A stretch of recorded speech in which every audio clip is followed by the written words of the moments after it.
The authentic leftism is populist, okay? It is based in working class style, working class language, working class direct emotion, an openness and brusqueness of speech, okay? Not this fancy contorted jargon of the pseudo-leftists of academe, who are frauds. These people who manage to rise to the top at Berkeley, at Harvard, at Princeton, okay? The idea that these people are radical, they are career people, they're corporate types, okay, who succeeded in. And they love the institutional context. They know how to manipulate the bureaucracy, which has totally invaded and usurped, okay, the academe everywhere, okay. These people are company players. They could have done well in any field, okay.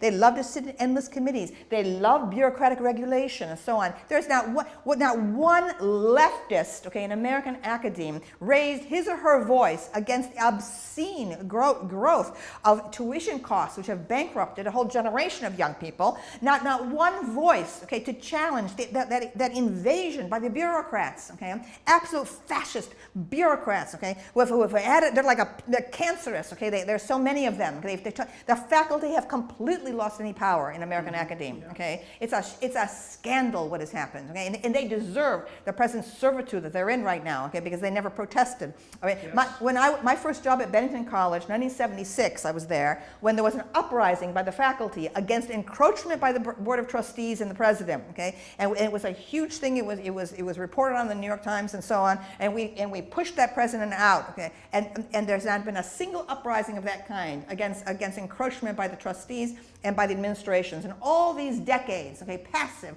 slaves, they deserve their slavery. Yeah, I couldn't agree more. I've thought the same thing about university professors for a long time, is that they get exactly what they deserve. Yes. Because they never stand up and say no.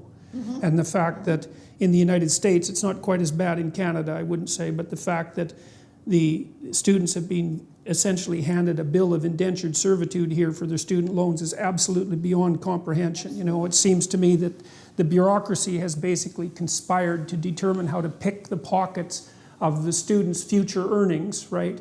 And they do that by offering them an extended adolescence with no quality control, something like that. So it's a real bargain with the devil. And a total abandonment of any kind of education, actually, in history and culture.